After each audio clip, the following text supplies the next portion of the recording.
Hi, welcome to What's Up with DJ Now. Today we're making an easy Shamrock Shake Pie for St. Patrick's Day. Stay tuned.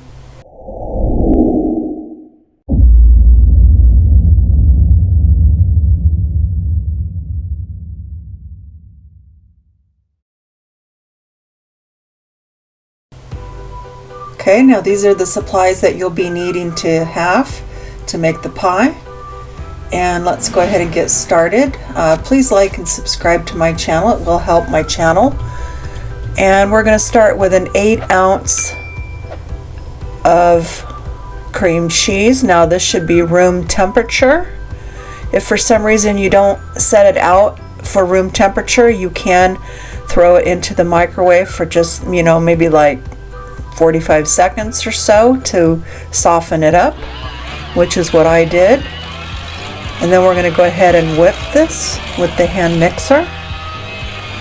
Now this is going to be a real easy Shamrock Shake theme inspired pie that's fun for St. Patrick's Day or really any time of the year, but especially for St. Patrick's Day since it's green.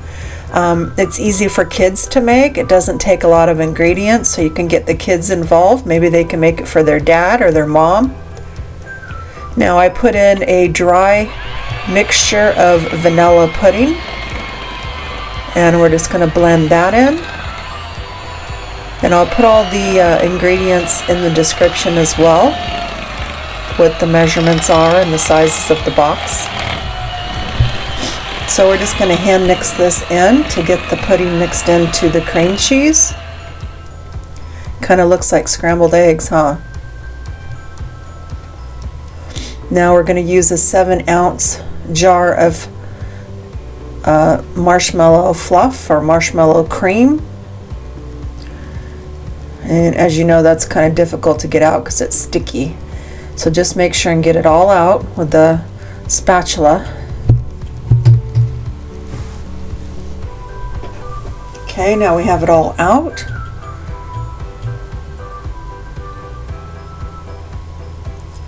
Then we're going to go ahead and use the hand mixer on this as well to get this incorporated in there.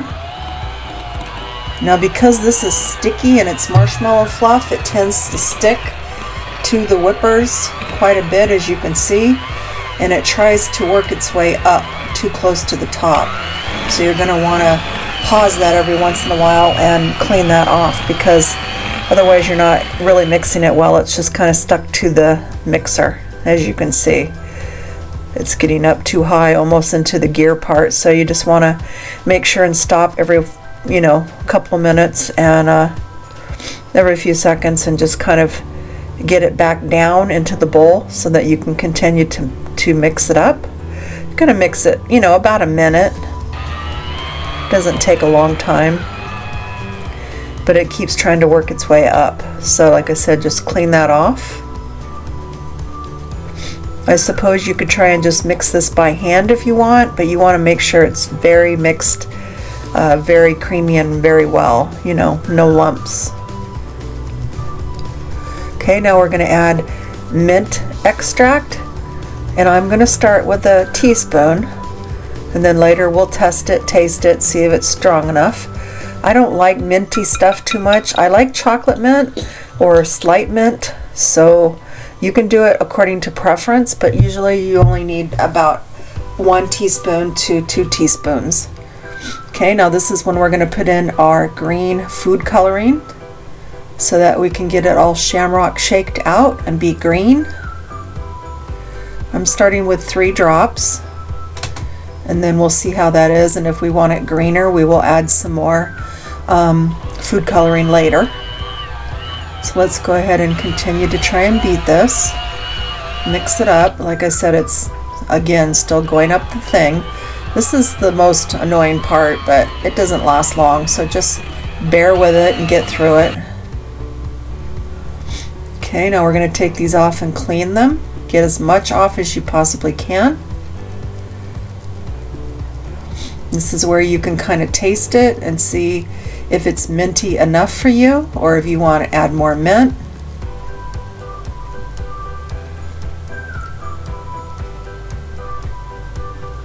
Okay, now we're going to take an 8-ounce tub of Cool Whip that is not frozen, that is, thawed out. And you can buy it in the store already thawed. You don't have to buy frozen. And then we're just going to fold this in with the spoon. We're not going to use the hand mixer for this because it's just Cool Whip. So we're going to go ahead and get this stirred in well.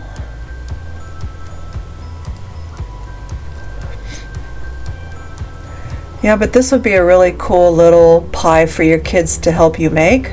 Now I'm going to decide, I'm going to go ahead and put in a little bit more green food coloring to make it a little bit more greener. It's all up to you and how green you want it. I thought it could use a little bit more.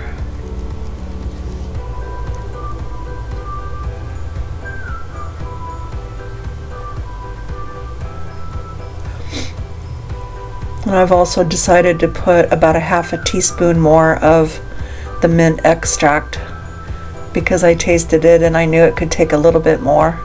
Because once you put in the whipped cream, it kind of dilutes it somewhat.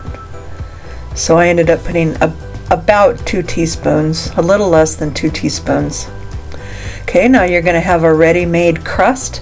I chose Oreo because I thought that would go good with the mint flavor, chocolate and mint.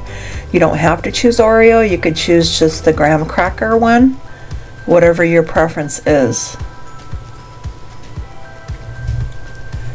And those crusts come with, keep the little plastic part that's covered because that ends up being your cover for your pie. So don't crinkle it up or throw it away. Okay, we're going to go ahead and put in our filling. Get everything out. Get it nice and smooth in there, even.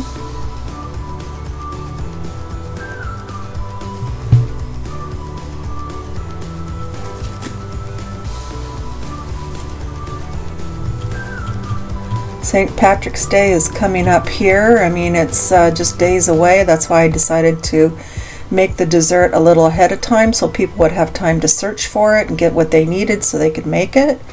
I was almost a St. Patrick's Day baby because my birthday is the day before on the 16th. So this will serve as kind of a early little dessert for myself too.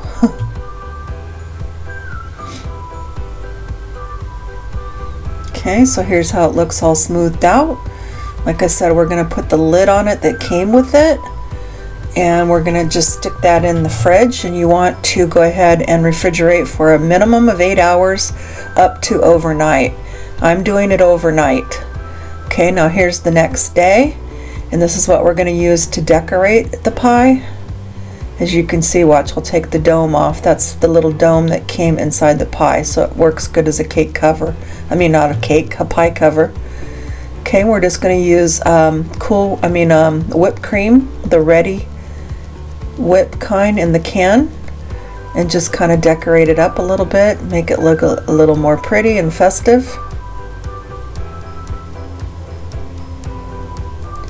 The shakes, they always put whipped cream on top and then they put a cherry on top, so that's what I'm going to mimic and make it look like a little Shamrock Shake Pie.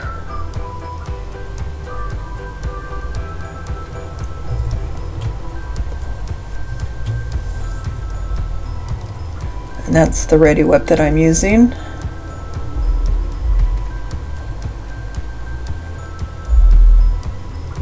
Okay, now we're going to get our maraschino cherries. And these have no stems, and I'm just going to put them on top of the whipped cream, make it look cute and pretty. Whoops, we got a runaway cherry in the middle. So just squish that down. Doesn't it look pretty and gorgeous? It's so cute. Your kids would be very proud, or even if you made it for your kids, they would think they were so special, they'd feel so special that you made this for them. Now you could always pop this into the freezer and let it get set up a little bit more hard before you cut it. I'm going to go ahead and cut it so It's not going to be as clean of a cut as I would like, but like I said, if you want a more clean cut, then you're going to want to clean your knife in between the cuts, and you're going to want to go ahead and possibly put it in the freezer a little bit and let it set up and almost get kind of almost frozen, you know, maybe 10-15 minutes.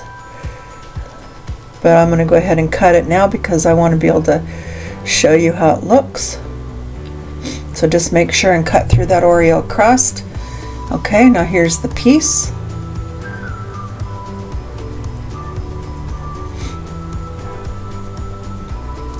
I think it's gorgeous. It tastes good. It's really good with the Oreo crust.